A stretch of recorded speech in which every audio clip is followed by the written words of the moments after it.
Assalamualaikum warahmatullahi wabarakatuh.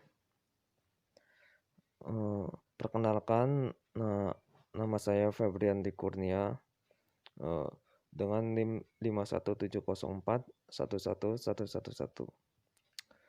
Kelas Desain Interface A, dosen yaitu Pak Yoga Saria, Eskom Mkom.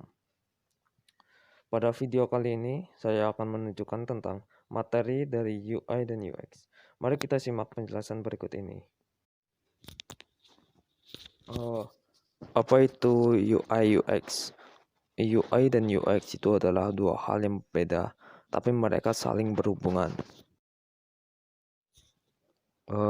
Pertama kita masuk pengertian dari UI atau User Interface.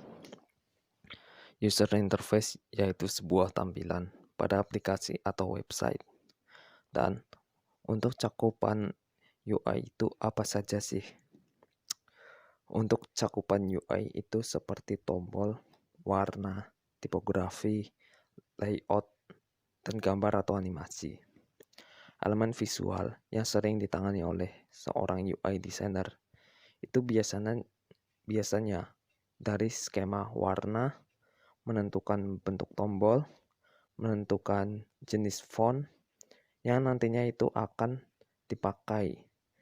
Seorang UI designer tentunya harus bisa membuat tampilan yang bagus, yang nantinya itu akan meningkatkan kesetiaan bagi pengguna. Dan untuk menjadi seorang UI designer itu sendiri tentunya harus peduli dengan estetika. Mengapa? Sebab nanti itu mereka yang akan menentukan apakah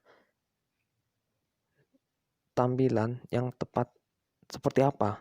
Tampilan yang tepat untuk web atau aplikasi. Untuk pekerjaan UI designer ini tentunya bukan pekerjaan yang mudah. Mengapa? Sebab tampilan dari aplikasinya itu akan menjelaskan tujuan atau karakter dari aplikasi yang diinginkan. Dan seorang UI designer tentunya bisa memastikan untuk setiap elemen dapat menyatu dengan baik untuk menciptakan kenyamanan dan tujuan dari aplikasi tersebut.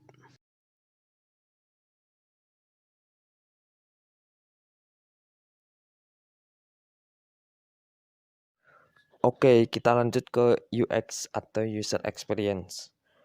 Untuk UX ini sendiri itu bertanggung jawab untuk bagaimana aplikasi itu bekerja. Atau definisi UX itu sendiri yaitu bagaimana agar user lebih mudah dalam menggunakan produk. Atau bisa juga dibilang kita mempelajari atau membangun sebuah produk yang nantinya itu produk kita tidak membuat user pusing atau bingung saat menggunakannya. Dan dari definisi tersebut, seorang UX designer tentunya harus membantu dari memenuhi kebutuhan user, dan seorang UX designer tentunya tidak hanya membuat agar produknya mudah untuk digunakan, lalu juga harus menyenangkan pada setiap interaksi yang ada.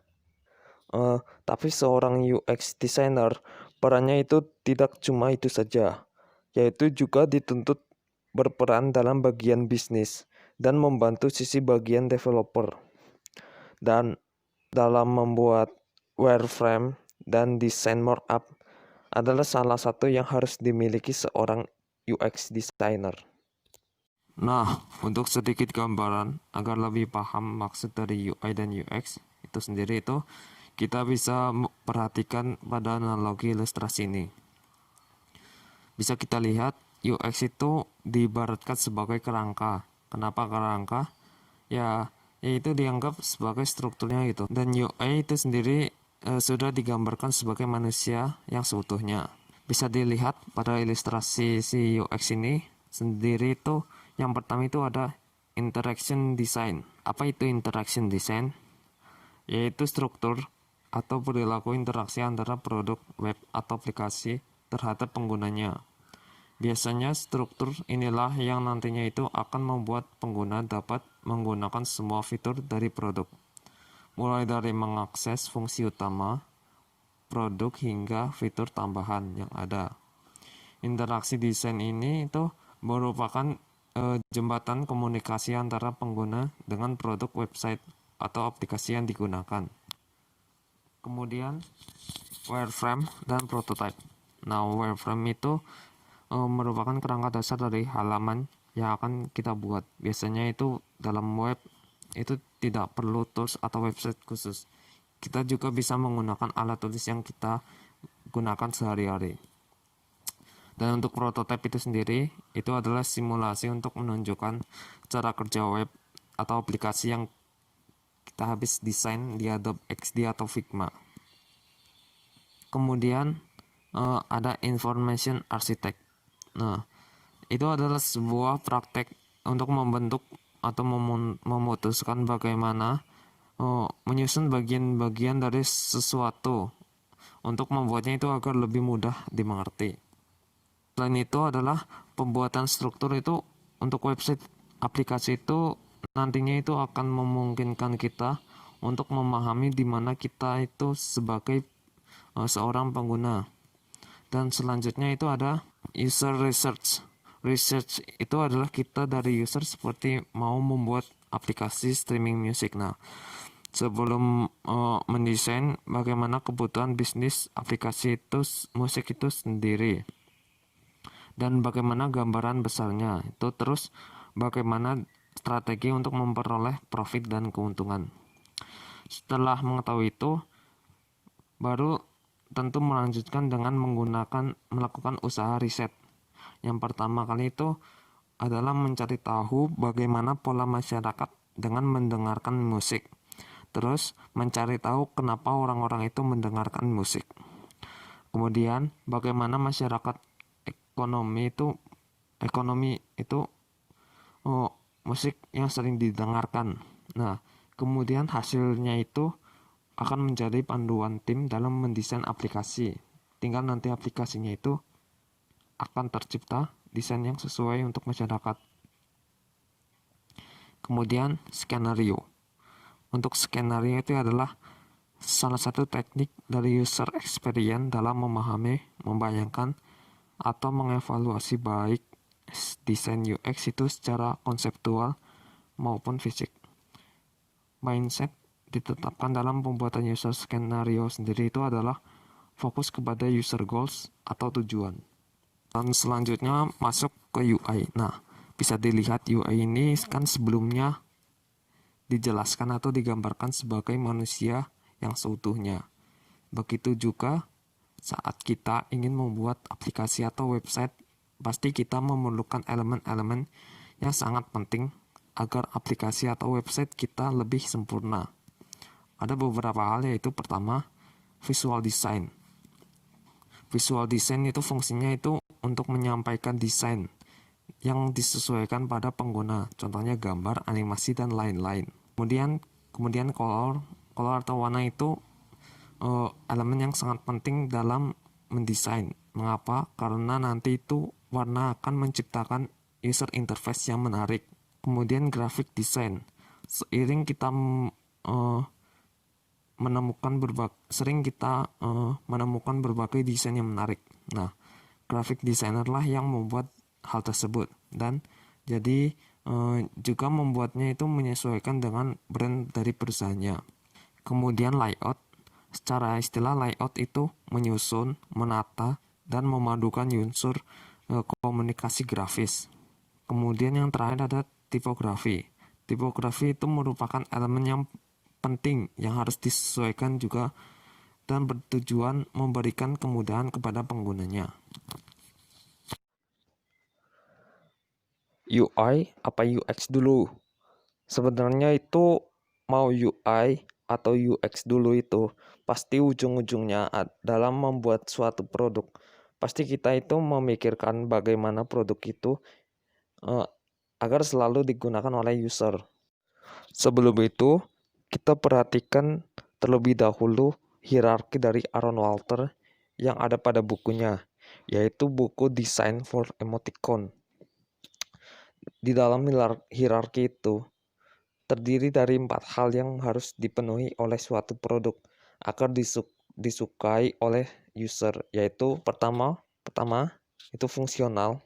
Fungsional itu memiliki fungsi agar aplikasi kita itu menarik bagi user. Yang kedua, reliable.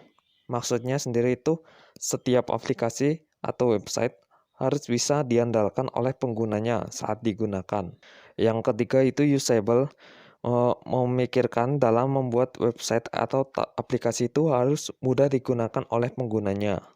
Kemudian pleasurable.